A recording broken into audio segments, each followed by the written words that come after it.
Something that I hear a whole lot of in Hellenic polytheist communities are things like Aphrodite and Persephone being incompatible in worship because of what happened with Adonis, that Apollon is just a scorned lover who can't handle rejection, or that Hera is nothing but a jealous, vindictive wife.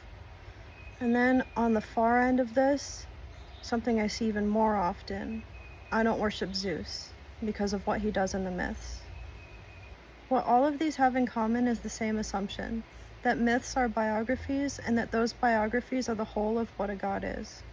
That if you've read enough episodes, you've taken the measure of a deity, and you can decide from there whether or not they're worthy of your respect and admiration. I would like to start by acknowledging that the myths are often violent and disturbing, and that it's understandable and okay if it makes you uncomfortable. They use extreme language to describe extreme realities, but even though they can be tough to hear, it's worth exploring what they're trying to tell us. Let's talk about the function of myths. Number 1. Myth as language of power. In ancient Greek myth, things like violence were often a metaphor for overwhelming force, domination, or inevitability, rather than ethics or interpersonal morality, which is how many interpret them today. When a god takes a mortal, the story is often expressing something such as the asymmetry between mortal and divine, the way human life can be overrun by forces beyond individual control, or the experience of being radically changed by coming into contact with the sacred. In other words, the story is saying something closer to this person's life was irreversibly overtaken by divine force, and not the god did something wrong in the way that we think about crime today. That doesn't mean that the imagery is comfortable, but that discomfort is part of what the myth is doing. The same broader principle applies when we encounter what looks like jealousy, pettiness, capriciousness, rage, grief, or cruelty in the gods. When Hera pursues her enemies relentlessly, when Apollon grieves and the world reflects that grief, or when Ares embodies the chaos and ugliness of war without apologizing, these are not flaws for us to judge. They're the gods being what they truly are, embodiments of forces that don't conform to human ideals of virtue. The myths aren't telling us that Hera is cruel. They're showing us what happens when the principles she embodies, the sacred bond of marriage, family, and legitimate authority, is violated or threatened. When Apollon can't come close to a mortal without something happening to them, this shows us the vast, uncrossable distance between the divine and mortals, especially for him, the far shooter. The intensity is proportional to what's at stake, not what we think is a reasonable emotional response. Number 2. Myth as explanation. Many of these stories exist to explain why things are the way they are.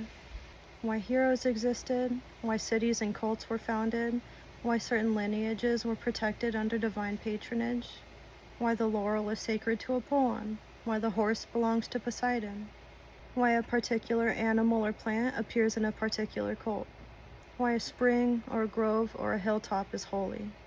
The focus wasn't on the act itself, but what entered the world because of it. The myths aren't just decorating these things with stories. They're explaining why they matter, why they're set apart, and why they belong to a specific deity in a specific way. When you offer a laurel to Apollon, this isn't just an arbitrary gesture. You're participating in a living relationship between a god and something that the myths express and preserve. Number 3. Myth reflects the world as it is, not as we think it should be. Ancient Greek religion does not present the gods as moral role models in the way that Christianity does. They are embodiments of reality itself, which does not conform to human ideals of how it should behave. And reality includes beauty and terror, creation and destruction, fertility and violence, order and chaos, temperance and excess, etc. Just as Poseidon includes earthquakes, safe passage, and shipwrecks, Zeus includes sovereignty, law, fertility, authority, and overwhelming force. Apollon brings order and heals, and destroys with plague and sudden death. Demeter governs both fertile earth and famine, both the grain that feeds and the withdrawal of it that starves.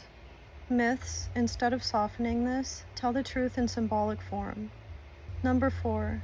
Myth is not instruction. Ancient Greek religion was not organized around a fixed moral code that the religion itself applied. The myths are not moral commands.